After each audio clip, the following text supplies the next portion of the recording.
Okay, yeah.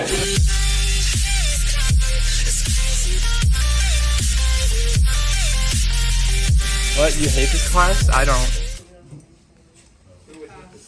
I met you. Wait, when is it? Okay. So, All we do is play college. we determined, when we talked about center of mass, guys, we said that the expression for the center of mass velocity for a system of particles, we came up with this equation. So we take the mass, multiply by the velocity of that particle, and just keep adding all those particles up, then divide by the total mass, and that will give us the velocity for the center of mass. So this is what we talked about on Tuesday.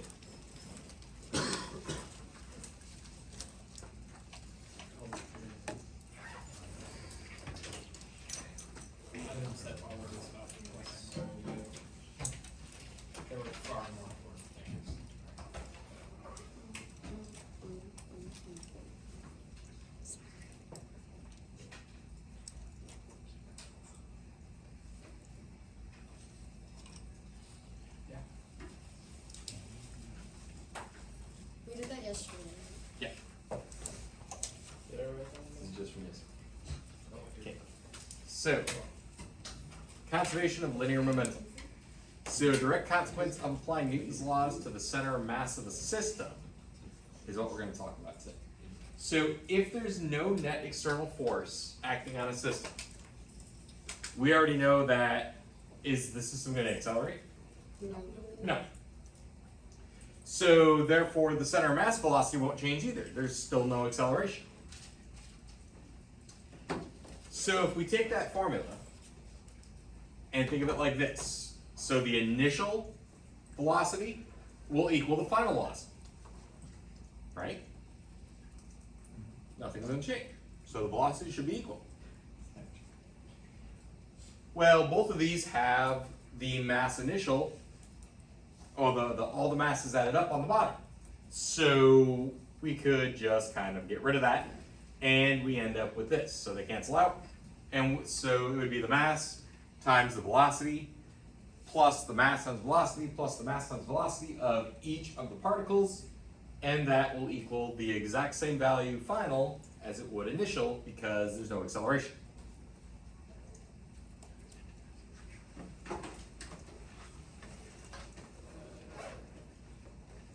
But what does that actually look like? What is mass times velocity? Momentum. And don't we take each of the particles or each piece and add them all together? Mass times velocity plus mass times velocity. Yes. So really where that conservation of momentum is coming from that we talked about in AP1 is from the center of mass. We were actually focusing on the center of mass of the entire system. So kind of where it's derived from is the velocity of the center of mass. Oh, so it's derived. Okay. Shut up. Anyway. Did the Cupid channel hear that? The disrespect. That's why they always need some thumbs down. Yeah. Actually, we have 100% mic ratio. Except for the one video. I'll change that right now. Anyway. It's him liking his own videos. Different accounts. Mm-hmm. Okay, so the result of this is for analyzing collisions. And so we've kind of already talked about this in AP1, but I'm going to kind of review it. So during a collision, the forces may be very complicated and difficult to analyze by just using Newton's laws. Remember, mechanical energy may not be conserved in a collision, so conservation of energy cannot be applied. What did we say about mechanical energy for collisions in AP1? Turns into heat energy. Not always conserved. We can't assume it's conserved. Okay? So never assume mechanical energy is conserved. But all energy in general is conserved. But then we gotta worry about thermal energy, we gotta worry about our mechanical energy, we gotta worry about Nuclear energy, there's so many different types, but we only focus on mechanical energy. So we just always assume mechanical energy is not conserved. Don't you hate it whenever you get in a crash and it just starts becoming a nuclear reactor? Just. I don't know where that came from. You said nuclear energy.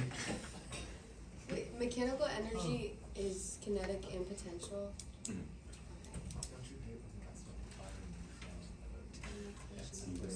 He pulls the matrix when we Don't you hate dodges it. Schrodinger's equation Because and he how can it see it. proves chemical properties? Anyway, so since we can't use energy and Newton's laws would be very difficult to deal with, we use linear momentum because linear momentum will always be conserved in any collision as long as there's no external forces. So we can always use linear momentum for collisions.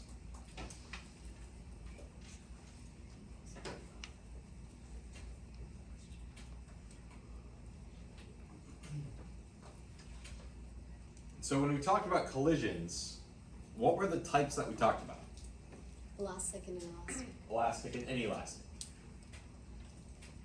So, I made up this little cheat sheet here. We had a third one that we kind of touched on, but not all the time. We kind of talked about it a little bit, but not too much. But for an inelastic collision, remember this is where objects are stick together. This would be linear momentum is conserved, but kinetic energy is not conserved. Because you could have two objects that have kinetic energy, they collide, and they stop moving. So kinetic energy is not conserved. Elastic collisions is when they bounce apart. So momentum is still conserved, but kinetic energy is also conserved in elastic collisions. And then we also have explosions. So this is when objects fly apart. Momentum is still conserved, but in this case, kinetic energy is not conserved. Momentum's always conserved no matter what. Yeah, momentum is always conserved as long as there's no external forces. So the big thing is, with collisions, unless it tells you otherwise, you should assume a collision is always going to be inelastic. Always assume it's inelastic. Somehow, the objects are going to be deformed a little bit. Yeah, you might have two things bounce off of each other, but there could be some damage when they hit. So it would still be an inelastic collision because there was energy put into causing that little bit of damage.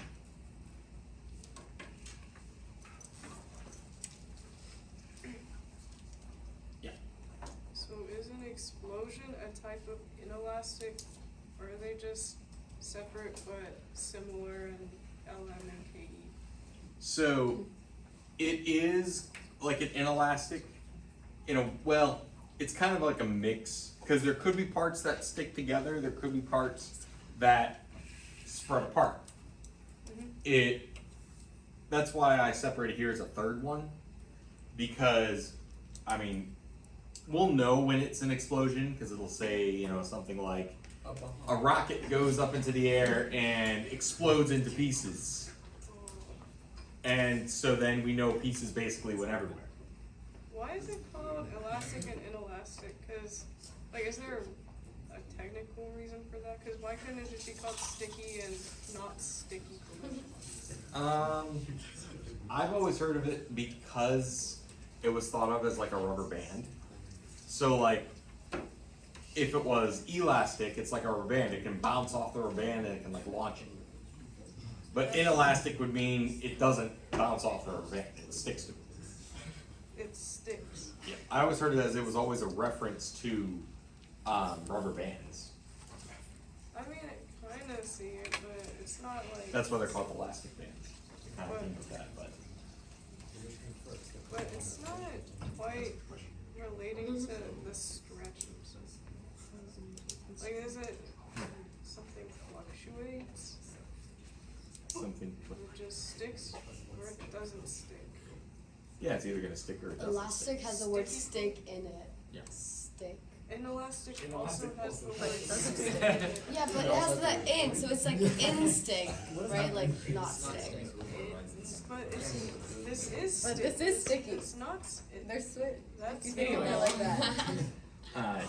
My bad, Chi. Now that I've lost my Anyway, so always assume all collisions are inelastic unless it says otherwise.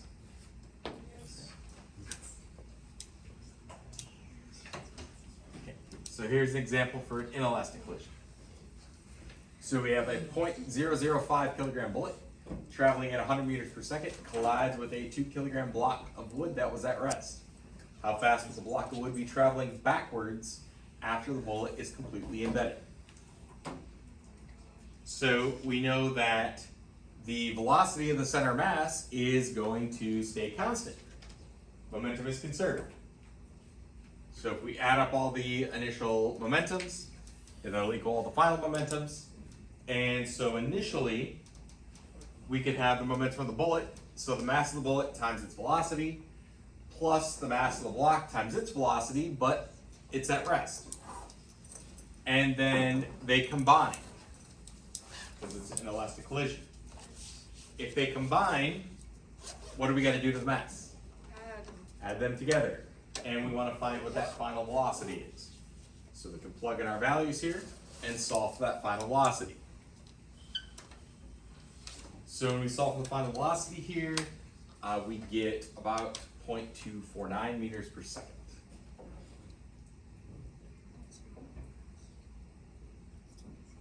So really when it comes to conservation of momentum, the only difference from AP1 is just saying that it relates to the velocity of the center mass. Otherwise, we do everything the exact same. MV equals MV. Add up all the masses times velocities initially, and that'll equal all the finals. Done. Exactly what we did in AP1. Nothing's. Are we gonna see that question from last year where the bullet was traveling at a speed that was like faster than the speed of light? Yeah, I remember that. No, we won't see that. Is it a real question? The world is collapsing. Yeah, because the bullet gets embedded in the block, and now it's like one object. Now they're moving together. If the bullet goes through the wood block. Then you got to keep it separate. So then you would have the bullet and its velocity plus the block and its velocity. That's what I'm saying. Yeah.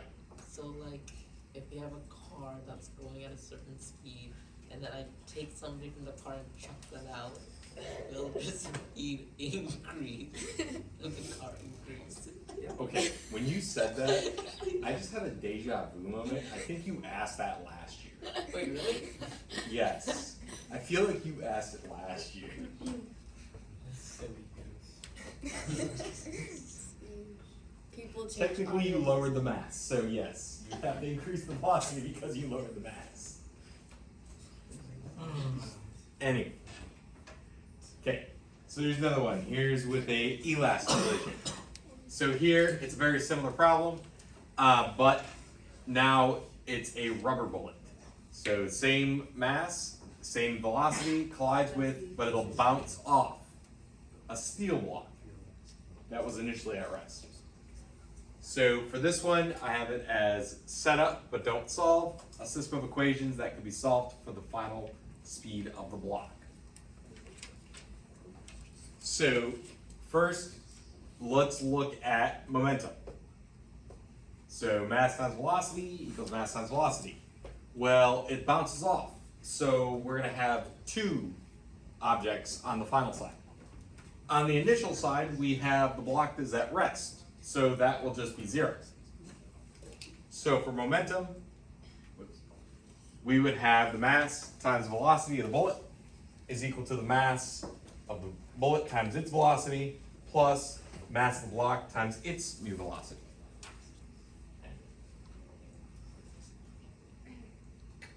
Now for kinetic energy, if we wanted to solve for kinetic energy, what was the equation for kinetic energy? 1/2 mv squared. 1/2 mv squared. So we can plug in our values. So 1/2 the mass of the bullet times velocity squared, and do the same thing, but now we're going to have the kinetic energy final is the kinetic energy of the bullet plus the kinetic energy of the block. And so because this is an elastic collision, specifically a perfectly elastic collision, kinetic energy is conserved. That's why we can use either momentum or kinetic energy here to get the same answer. If velocity of the bullet and the block on the right side is the same, right? No, What? they're different. Wait. Here we're just setting it up, we're not actually solving for those velocities. How would you solve for this? So you would need at least one of those to be able to solve, because you have two variables right now, we can't. Well, actually, no, you wouldn't. Pick that back. You could rearrange like this one to solve for velocity of the block, plug that in here, but then you gotta square it, and then you get a crazy equation, so you could solve for it. Like system of equation substitution. But normally, if it would be something like that, if they do ask you for like a system of equations like that, really they would just say it like this: set up, but don't solve. So this would be something that could be like in an FRQ. It would say set up a system of equations for this elastic collision. Well, you would show momentum, you'd show kinetic energy, and there's your system. Then the next question might be, or the next part of that would be, if the velocity of the bullet was blah, blah, blah, what is the velocity of the block? So it wants you to set it up, but it'll never ask you to actually solve it, because it just gets messy sometimes. As long as you know that for an elastic collision, kinetic energy is conserved. Well, energy is conserved, so we are allowed to use kinetic energy. But if it said something like set up for an inelastic collision, well then you should only have momentum. So that's what they're trying to check, is if you know that an elastic energy is conserved, but for inelastic only momentum is conserved. That's what it's trying to get to with that question, if it shows up on FRQ. So you gotta set up both of those equations? For an elastic, yes. Why? Because energy is conserved only for elastic collisions. Well, Like, no matter, mechanical energy. I guess if you like wanted to solve it using system of equations. that makes sense. Yes. It basically, they want you to get to a point of, okay, so you know you'd have to solve it by using system of equations. But we don't want you to spend the time trying to figure that out. But as long as you know you need to do that, then that's that question. Because they know it'll take a while sometimes. That's why the next one, they'll usually give you one of the velocities and say solve for the other. So, yep. Any other questions on this one?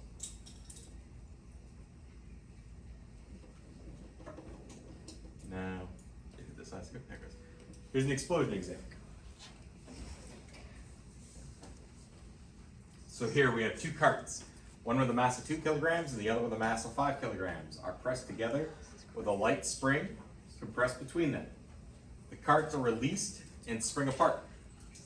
If the 2 kilogram cart is moving with a speed of 6 meters per second afterwards, how fast must the 5 kilogram cart be moving? So we push the carts together, and we release, they're going to separate.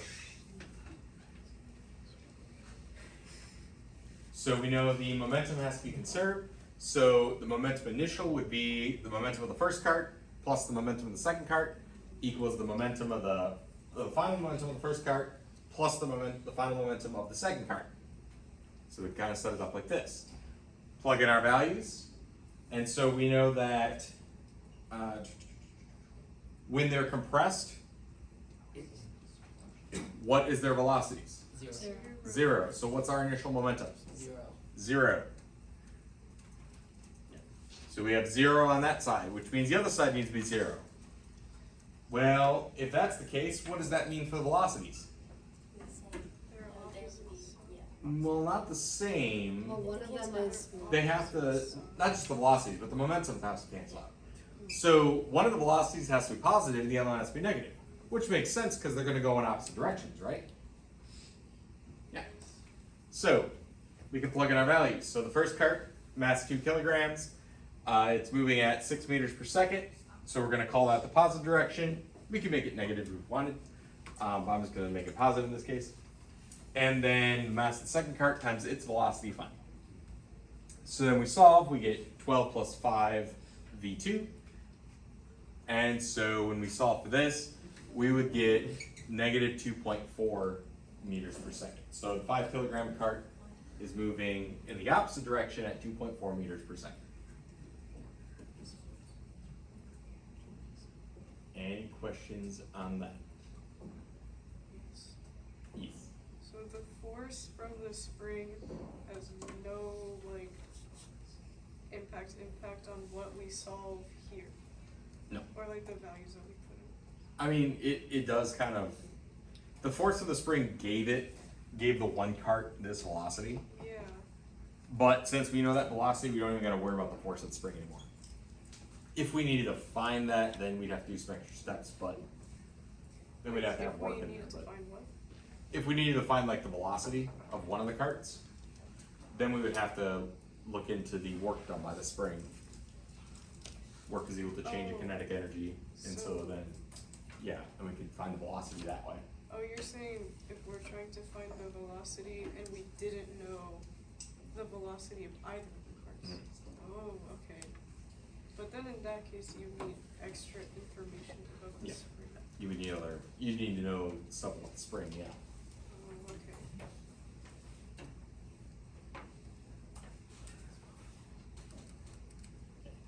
Any other questions on this one? Okay, so that's actually it for notes. I'm pretty sure. So, anyway, so I do got a practice for you guys. This practice is not in OneNote, it's actually in its learning. Uh-oh. Unlimited attempts. Usually you guys like would rather have it. I like it more. No, it's not. You have to do it.